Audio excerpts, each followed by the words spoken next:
একঘেয়েমি chicken recipe বাদ দিয়ে একটু অন্যরকম ভাবে আজকে একটা চিকেনের রেসিপি বানিয়ে দেখাবো। এই চিকেন রেসিপিটা আপনারা যে কোনো স্পেশাল দিনে বানিয়ে নিতে পারেন।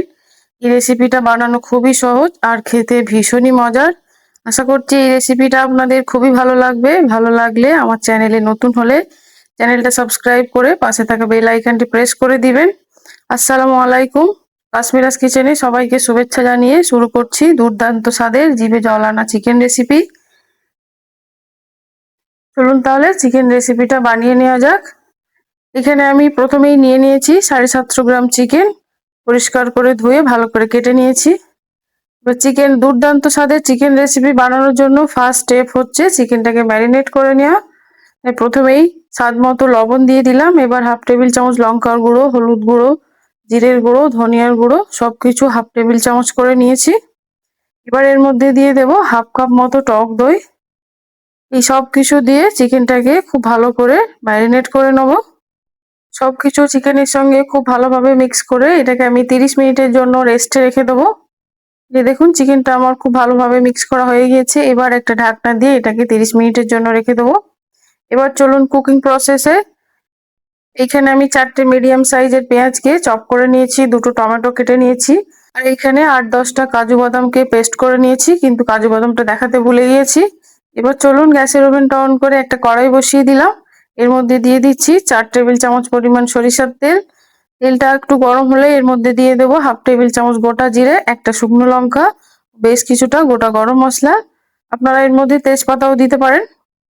মশলাগুলো একটু ভাজা হয়ে গেলে যখনই এর মধ্যে একটা সুন্দর সুঘ্রাণ আসবে তখন এর মধ্যে দিয়ে দিতে হবে এই যে চপ করে রাখা পেঁয়াজ।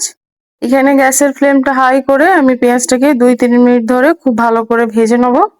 এখানে আপনারা পেঁয়াজের পেস্টও ব্যবহার করতে পারেন। দেখুন 2-3 মিনিট ধরে পেঁয়াজটা আমার খুব ভালো করে ভাজা হয়ে গিয়েছে। এবার এর মধ্যে দিয়ে দেব 2 টেবিল চামচ পরিমাণ আদা ও রসুনের পেস্ট। আদা ও রসুনের পেস্টটা দিয়েও কিন্তু খুব ভালোভাবে ভেজে নিতে হবে যতক্ষণ না আদা রসুনের গন্ধটা চলে যায়। আদা ও রসুনের পেস্টটা ভাজা হয়ে গিয়েছে। এবার এর মধ্যে দিয়ে দেব কুচনো টমেটো। টমেটোটাকেও খুব ভালোভাবে ভেজে নেবো যতক্ষণ টমেটোটা গলে যায়। এরপর এর মধ্যে দিয়ে দিলাম হাফ টেবিল চামচ লঙ্কার গুঁড়ো ও হাফ টেবিল চামচ লবণ। লবণ দিলে টমেটোটা খুব তাড়াতাড়ি গলে যাবে। যেহেতু মশলাটা একটু বসে যাচ্ছিল তাই এর মধ্যে একদম অল্প পরিমাণে একটু পানি দিয়ে দিলাম। হাফ টেবিল চামচ লবণ ও হাফ টেবিল চামচ হলুদ গুঁড়ো দিয়ে মশলাটাকে আমি খুব ভালো করে কষিয়ে নিচ্ছি। যেহেতু চিকেনটা আমাদের ম্যারিনেট করা আছে তাই চিকেনটা সেদ্ধ হতে খুব একটা সময় লাগবে না। এবার এর মধ্যে দিয়ে দিলাম ওই যে কাজু বাদামের পেস্টটা। কাজু বাদামের পেস্টটা দিয়ে এবার খুব ভালো করে মশলাটাকে কষিয়ে নেব। গ্যাসের ফ্লেমটা লো করে মিনিট 5 ধরে মশলাটাকে আমি খুব ভালো করে কষিয়ে নিচ্ছি। দেখুন মশলাটা দেখতে কত সুন্দর লাগছে। চিকেনের এই রেসিপিটা এতটাই দুর্দান্ত হয়, একবার কেউ খেলে রেসিপিটা জানার জন্য অস্থির হয়ে যাবে। মশলাটা খুব ভালো করে কষানো হয়ে গিয়েছে। এবার এর মধ্যে দিয়ে দিলাম ওই যে ম্যারিনেট করে রাখা চিকেনটা। চিকেনটা দিয়ে খুব ভালোভাবে মশলার সঙ্গে মিক্স করে নেব। চিকেনের এই রেসিপিটা কিন্তু সবকিছুর সঙ্গেই দুর্দান্ত লাগে। সাদা ভাত, রুটি, পোলাও, পরোটা, নান আপনি সবকিছুর সঙ্গেই খেতে পারবেন। সবকিছু মিক্স করে এটাকে ঢাকনা দিয়ে ঢেকে দিলাম। বেশ কিছুক্ষণ পরে ঢাকনা খুলে দেখুন চিকেন থেকে কতটা পানি ছেড়ে দিয়েছে। গ্যাসের ফ্লেমটা হাই করে আমি চিকেনটাকে খুব ভালো করে কষিয়ে নেব। মিনিট 10 ফুটিয়ে নেওয়ার পরে দেখুন চিকেনটা আমার কত সুন্দর হয়ে গিয়েছে। সবটা পানি শুকিয়ে গিয়েছে। চিকেনটা আমার খুব ভালো করেই কষানো হয়ে গিয়েছে। এবার এর মধ্যে দিয়ে দেব 1 টেবিল চামচ পরিমাণ শাহি গরম মশলা। চিকেনটা আমার প্রায় হয়েই এসেছে। চিকেনটা বানাতে কিন্তু খুব একটা সময়ও লাগে না। এই যে দেখুন সবকিছু খুব ভালো করে মিক্স করে নিব।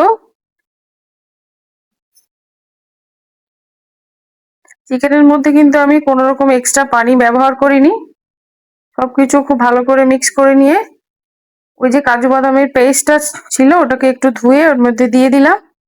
এবার ঢাকনা দিয়ে ঢেকে দিলাম যাতে গরম মশলার ফ্লেভারটা চিকেনের মধ্যে অ্যাবজর্ব হয়ে যায়। মিনিট 2 পরে ঢাকনা খুলে দিয়ে দেব মেইন ইনগ্রেডিয়েন্টস হচ্ছে কসুরি মেথি। কাসুরি মেথি দিলে কিন্তু চিকেনের টেস্টটা একদমই পাল্টে যাবে। এই যে দেখুন কাসুরি মেথিটা আমার দেওয়া হয়ে গিয়েছে। এবার ঢাকনা দিয়ে ঢেকে আরো 2-3 মিনিটের জন্য রেখে দিলাম। রেডি হয়ে গেল আমার জিভে জল আনা দুর্দান্ত স্বাদের চিকেন রেসিপি। এবার একটু সার্ভ করে নিই। এই রেসিপিটা আপনারা অবশ্যই ট্রাই করে দেখবেন, আশা করছি আপনাদের খুবই ভালো লাগবে। আশা করছি আমার আজকের রেসিপি খুবই ভালো লেগেছে। ভালো লাগলে একটা লাইক করে আমাকে কমেন্ট করে জানাতে ভুলবেন না। আর আমার চ্যানেল নতুন হলে অবশ্যই চ্যানেলটা সাবস্ক্রাইব করে পাশে থাকা বেল আইকনটি প্রেস করে দিবেন এরকম মজার মজার রেসিপি দেখার জন্য। আবারও নিয়ে আসছি অন্য এক রেসিপি। সবাই ভালো থাকবেন। আল্লাহ হাফিজ।